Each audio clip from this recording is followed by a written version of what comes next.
Hello, my friends. Sabrina Barella here with your Freedom Track. Welcome to episode 37 of Ask the Founder.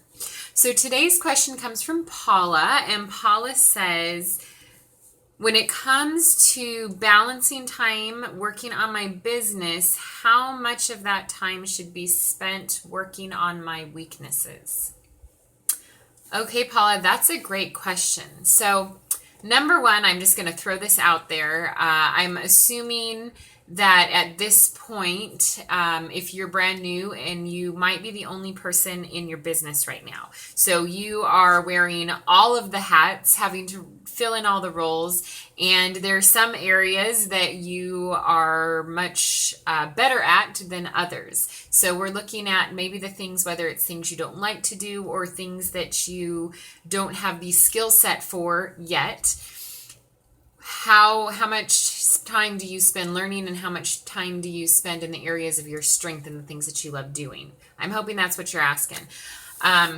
First off, I would say you definitely want to move your business in the direction as soon as possible. If you do not yet have anybody working for you, you want to get to the point where you can hire someone who has talents in the areas that you lack. I can't stress that enough, how huge it is. And if you think about that too, that is also going to save you a ton of time of not needing to learn all these new skills. You just need to hire the right people with the talent to come in and do that for you. So I definitely recommend getting there as soon as you can if you aren't already. Now, as far as your day goes, there's a few things that I would offer in this area. Number one, YouTube, or Google as well, if you prefer to read rather than watch a video. But there's pretty much a video or an article online for anything, any kind of skill that you could hope to learn. You just go to Google, you type in, or you go to YouTube in the search box, how do I blank? And you'll find a video, you'll find an article on how to do it. So there's a lot of things like that, a lot of resources that you can find, especially when it comes to the techie stuff. As far as developing your weaknesses, there's different trains of thought. Now, if the skills that you feel you are weak in, that you lack in, are things that are money generating, then it's going to be worth your time to learn them. If it's little things, minor things. It could be stuff like social media. It could be, more of the administrative stuff. You might want to look at farming that out or outsourcing it. But if it has stuff that you as a business owner really need to do, I would definitely recommend, number one, balance your time. But the number one thing you always want to be focused on is what is going to bring in the next sale.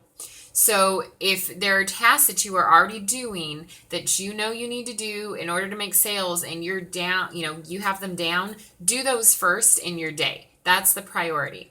Now, if there are other things that you need to learn to help run the business that you need to do yourself, then I would look at maybe setting aside 20%, 25% of your time to learning new skills. But a key part in that is that you don't just want to be watching videos and going through workbooks or reading books about how to do something. You actually want to take, within that 25% of your day that you're spending on learning, you want to take 25% of that time reading or watching a video, and then you want to take the other 75% of that time and you want to implement what you're learning.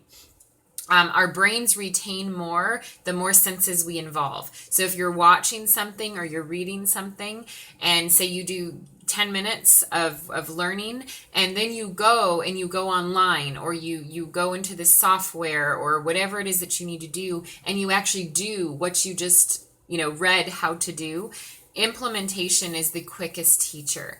So I hope that helps as far as that goes. There are other schools of thoughts that would say, really, if it's something that you can outsource it.